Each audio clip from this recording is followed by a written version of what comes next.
Terima kasih untuk Anda yang masih bergabung bersama kami dalam Berita Bali hari ini. Untuk Anda yang baru bergabung, kembali kami sajikan 3 berita utama Berita Bali hari ini. Sidang kasus pembunuhan di arena Sabung Ayam Banjartabu, Kabupaten Bangli berlanjut.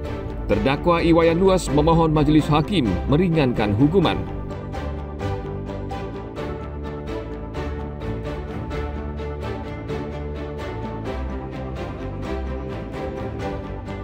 Akibat cuaca buruk, puluhan hektar kebun cabai di desa Sukawati Gianyar layu dan mati.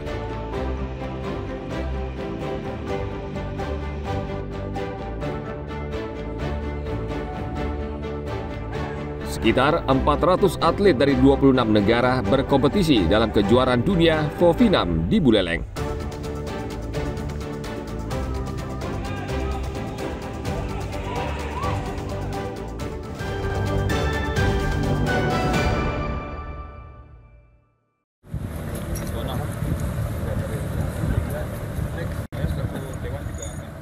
Menyongsong musim libur Natal dan Tahun Baru, anggota Komisi 7 DPR RI, Bambang Haryo Sukartono, meminta Kantor Kesia Bandaran dan Otoritas Pelabuhan atau KSOP Padangbae Karangasem melakukan ram cek seluruh kapal feri yang beroperasi melayani rute penyeberangan Pelabuhan Padangbae, Pelabuhan Lembar, Lombok.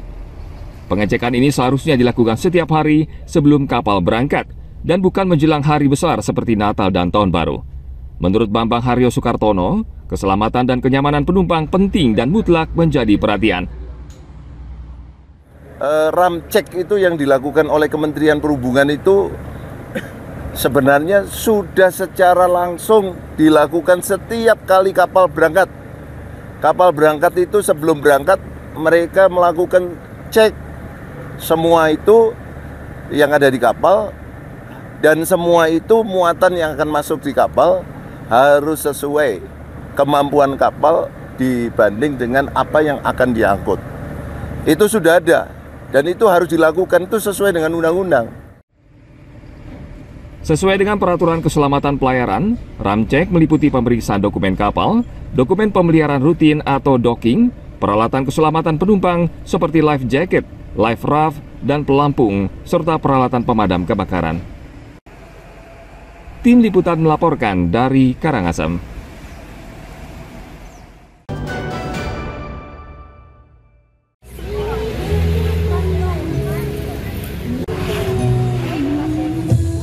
Gerakan Pangan Murah merupakan salah satu strategi pemerintah memangkas rantai pasokan sehingga bahan pangan lebih murah dan tersedia. Pemerintah Kabupaten Bangli belum lama ini menggelar pasar murah di alun-alun Bangli. Kegiatan ini merupakan kerjasama antara Dinas Pertanian Provinsi Bali dan Dinas Pertanian Ketahanan Pangan dan Perikanan Bangli. Di pasar murah, produsen dan konsumen bertemu langsung tanpa perantara, sehingga harga beras, bumbu dapur, sayuran, dan lain sebagainya lebih murah 15% dari harga di pasar. Salah satu produsen beras, Iketut Nada, merasa senang terlibat dalam pasar murah. Selain bisa mempromosikan barang dagangannya, ia juga mudah memasarkan berasnya.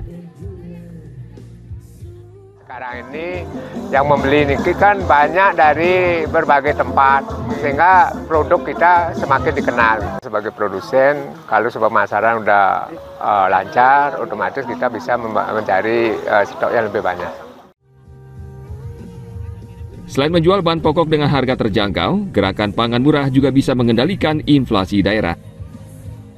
Petani merasa senang, kemudian produsen juga merasa diuntungkan. Tidak banyak mereka mengeluarkan anggaran untuk kebutuhan sehari-hari, karena kita rantai pasar kita perpendek.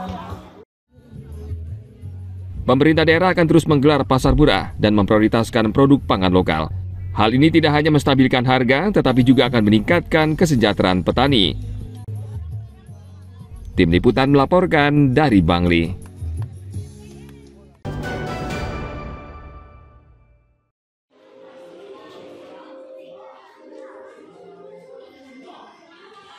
Kasus perundungan di sekolah belakangan ini semakin marak terjadi.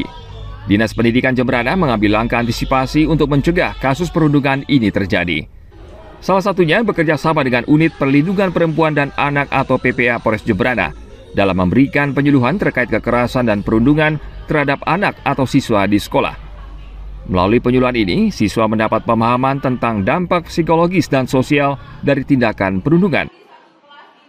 Kejadian-kejadian perundungan, kemudian bullying, sekarang kan memang seolah-olah masih terjadi di lingkungan sekolah. Sehingga kami merasa memang ini menjadi suatu kegiatan yang harus secara konsekuen, secara berkelanjutan kami laksanakan. Model sosialisasi ya, pembekalan semua kepada semua guru, termasuk yang kami tekankan adalah kepada guru BK masing-masing ya.